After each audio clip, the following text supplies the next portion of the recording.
Greetings audience, and today in our studio and our channel we're gonna have a look on the among the trees. Spending a weekend or even a vacation in the nature in the woods is a very attractive idea. Forget about work and family troubles, not answering calls, devote a few days exclusively to travel without a phone, laptop and other benefits of civilization. Only the fresh air, pleasant landscapes and food cooked over the fire. Of course, when you start to think about this through seriously, several important buts come to mind at once. Still, the wild forest is a dangerous place. There are bears in it. It's very easy to get lost over here. And besides, sleeping in a tent is not so comfortable, and forest mosquitoes are probably even more annoying than the city ones. And in general, what is here to do in this forest? There is no point in exploring it. It's all the same. You'll be tortured to pick the mushrooms, and fishing is very boring. It makes you sleepy.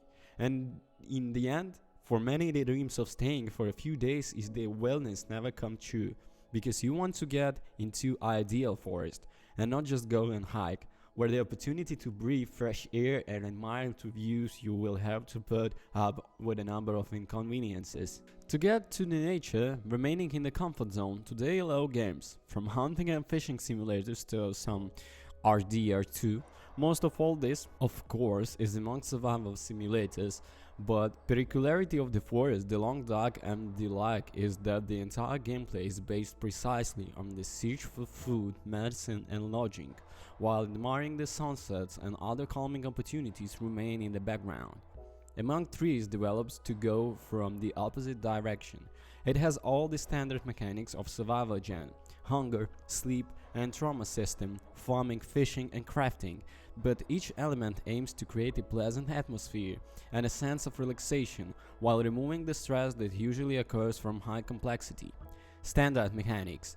Among trees is currently only in early access. Some of its mechanics have not been yet implemented. The map will be changed over the time, but it's already obvious that there will be no gameplay ideas for the genre in the game.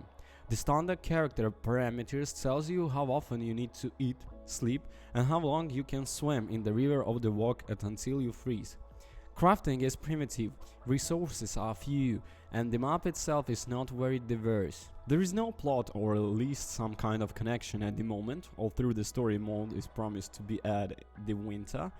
In the meantime, we play simply for a certain woman who found herself in the forest next to a destroyed hut. There is one round, there is no specific goal either, but we are obturously offered to fix the house and equip it for permanent residence. To build the main frame, there are enough boards and branches lying around. But to build additional rooms, at least a workshop where you can create tools, even more wood is required, as well as metal products.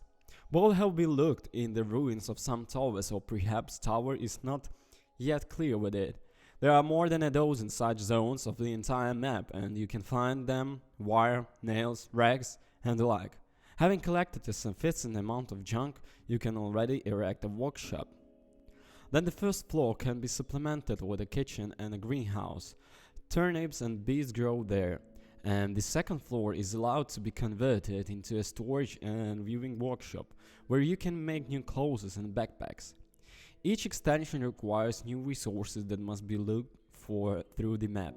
This means that you need to go out every day in a search of necessary materials, stocking up in advance with the necessary tools, food and equipment. In the first half of the game, the hike lasts no longer than one day. By nightfall, the characters get tired and freeze, so you need to return home. Later a tent appears, allowing you to sleep right in the forest and not return to the hut for several days. When the house is built, food is prepared for the future and the best backpack and jackets are served, you can start exploring yet unexplored territories, or stay to equip the hut, arrange the flowers on the window, and make carved paintings and figures. Sooner or later the decoration will be completed, and the only thing that remains to be done is to wait for a new major update to the game. Non-standard attitude towards the player, although all the mechanics are as typical as possible, the feel of Among Trees is very unusual. At first it seems that this is the most haunted survival game, only the enemy here is a bear. and there are no weapons or ways to fight back. But when you start to notice the oddities, so there will be 2 or 3 screamers with the bears for the whole game, and the bears guard several loot zones, which sometimes contain important tool blueprints, and then each meeting with the bear ends with a reliably simple stealth. We hide in the grass, wait for the animal to turn away, take the drawing and run away as quickly as possible. Apart from bears, no one can inflict tangible damage on the heroine, unless the bees sting painfully, but even if you step up the hive, you will not suffer much. But at the same time, the player himself cannot harm anyone. Rabbits and deer run through the forest, birds fly, but there are no weapons for hunting, no snares, no traps. All the action of protagonists are as peaceful as possible, and the most cruel thing that can be done is cut down 2 especially rare tree from which resin is extracted. Gradually comes the understanding that the game is not about how to survive in the wild, but about how to have fun being in such a calm place. For example, there is really no point in building a greenhouse. There is enough food without it, and it's very easy to find it. But at the same time, in among trees, it's very simply pleasant, for example, to plant the water seeds. The rest of the in-game life is also comfortably arranged. There you can take in your fishing rod, tent and bowler hat, go hiking to distant pond, on the way get caught in the rain, accidentally share a deer, stumble upon a beehive, and all this in incredibly picturesque setting.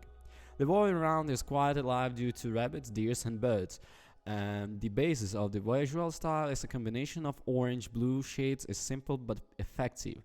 Together with the fog constantly swaying grass, slaving leaves and fireflies soaring on the air, a very beautiful picture is obtained. Because of this, you want to constantly return to the game and study it.